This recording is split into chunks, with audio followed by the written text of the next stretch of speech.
Hello guys and welcome back to my YouTube channel. Today I'm going to let you guys know exactly how I got straight A's and A stars at school. I got Lucas A today. I've also got Prime, but I'm drinking Lucas A. I asked you guys to ask me some questions on Instagram, so I'm going to answer them and also just give you guys some general tips and advice. Let me just go for my grades first. So for GCSEs I got 5 A stars, 6 A's and I did get 3 B's, but let me explain. The B's were in further maths, which I did not want to do. My school forced us all to do further maths for some reason. So further maths, art and German. But the rest of them I got straight A's and A stars, okay? For some reason our school made us do like 14 GCSEs. I have no idea why. So I've got so many GCSEs, probably didn't need 14. And at A level I got straight A's and A stars. I got an A star in psychology, an A in chemistry and an A in maths, and I was very close to getting an A star in maths, but I messed up an exam question. It happened. I remember I was sat there crying, the tears were like rolling down my exam sheet, the like pen thingy was like dripping. Yeah, it was bad, but yeah, it happens. You mess up sometimes, whatever, it is what it is.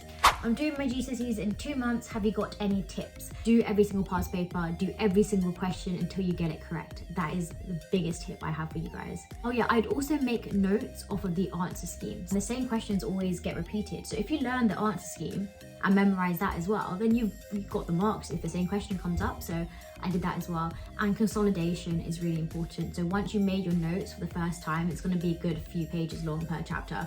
Consolidate that down again and again and again, and you'll end up with like a 2-pager of a whole entire chapter. That's what I did. Like my notes at the start of the year were pages and pages and pages, and then by the end of the year I'd have like 1 page per chapter with everything that I need to know for that module or for that chapter.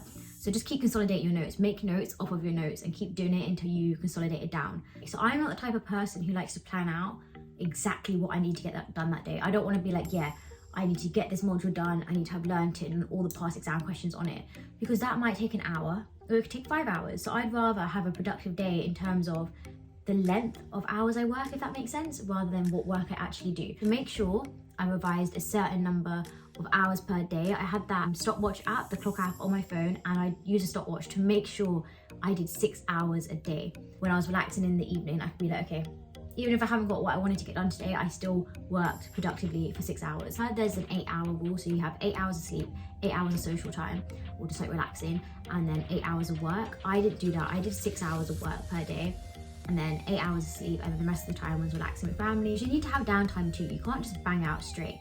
I know a lot of people can like cram. I'm the type of person, I couldn't cram my work at all, so I would plan it out. So I started revising for my GCSEs months in advance. So 2 months is perfect. That's enough time for you to sort of get going. What did you pick for GCSEs? So our school made us pick 1 language and then 3 subjects. So I did computing, business studies and art. I really enjoyed art, I really liked it. It was different to the other modules too, because you just sit and draw and paint and stuff, which is quite fun. And it didn't require an exam at the end, which is what I liked. And then computing was really difficult. When I was younger, I always wanted to be like an app developer. I wanted to code apps, I wanted to code games, stuff like that. Really didn't like it. I tried to learn code before. I learned a bit of HTML in my own time, did some courses outside of school, a bit of like Xcode on the Apple Mac. That's the literal reason why I decided to get an Apple Mac. I was like to my mum and dad, get me a MacBook. I was like 12, by the way. I was like, please get me a MacBook. I will learn how to make apps. I'm gonna make loads of money, I just never got into it. I never enjoyed coding. I found it really hard. It is literally like learning another language and it wasn't for me. Still got an A in it somehow, I don't know how. And then yeah, business studies, very nice and easy.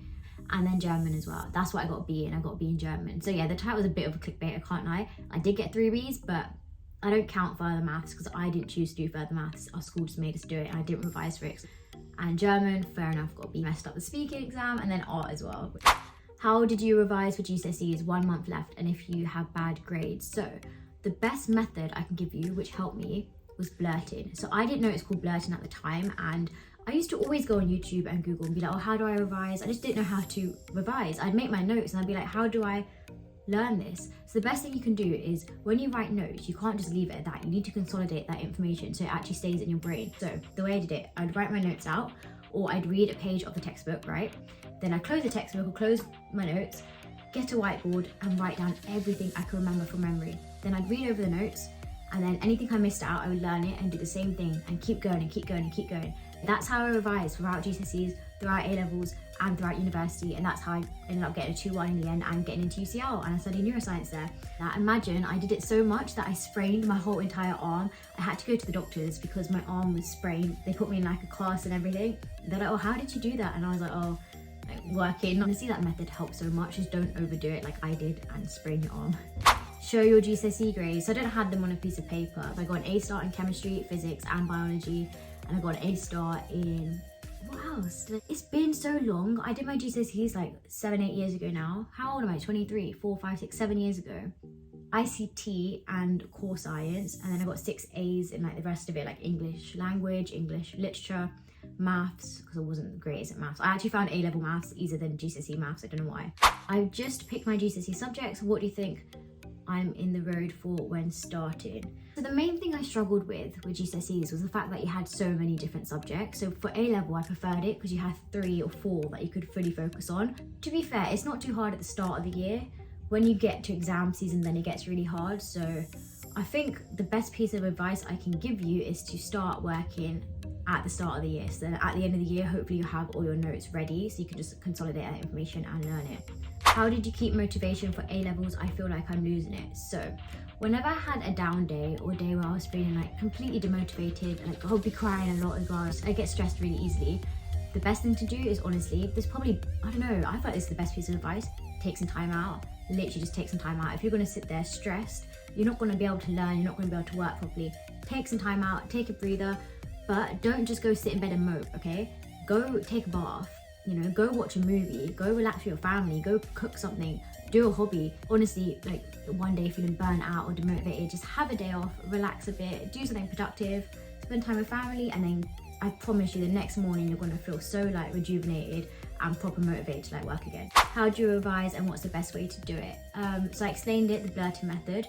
Another way actually is also teaching. So again, I had another whiteboard and I would pretend that I was teaching a class, or I get my sister to sit there, bless her, she'd always just sit there and listen to me like rambling on. I get my sister to sit down and I'd explain to her concepts. Say I was doing psychology A-level, I'd explain a theory to her. Just pretend that your audience has no idea, they don't know anything about what you're teaching them, and then start from basics and just teach them. Personal statement and UCAS. Someone just said that with 3 question marks, so I don't know what the actual question is. I guess advice. But you can actually look online and find a lot of personal statements which are for your course. Also, don't give your personal statement to too many people to check, because I did that. I gave it to a lot of different people and everyone's going to have different opinions on your personal statement and change different things. You know, don't say stuff like, I always say this, I'm like, oh, I've been interested in social media ever since I was a child. Just word it differently so, you know, the person reading it's not going to get bored of reading the same thing over and over again.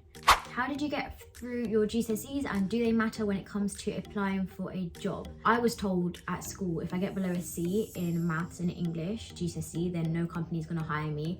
But now going into the working world, a lot of people don't actually have their GCSEs on their CV, they just have their A-levels. So your A-levels will be there, but I still have my GCSEs on mine because I did quite well and I kind of want to flex it and be like, oh yeah, also did this.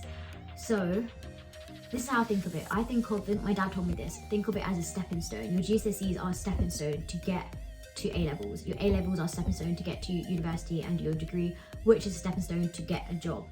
If you don't do well in your GCSEs, you're not going to be able to do the A-levels you want to do. So for example, I did maths GCSE, you had to get a certain grade to be able to do it at A-level. Think of it like that, okay, my GCSEs are my stepping stone. If I do really well in this, it's going to help me for the next step. It will obviously help you for your A-levels if you do really well. So yeah, obviously still revise, do well. Is it true you need A stars in GCSEs and A-levels to get into your degree? No, you don't. For my degree, I needed 3 A's, but you don't need A stars for everything. Just look at the grade requirements on the university websites and you can see there. But yeah, there are some tips on exactly how I got A's and A stars throughout school. Thank you guys. Make sure you subscribe. Make sure you give this video a big thumbs up as well.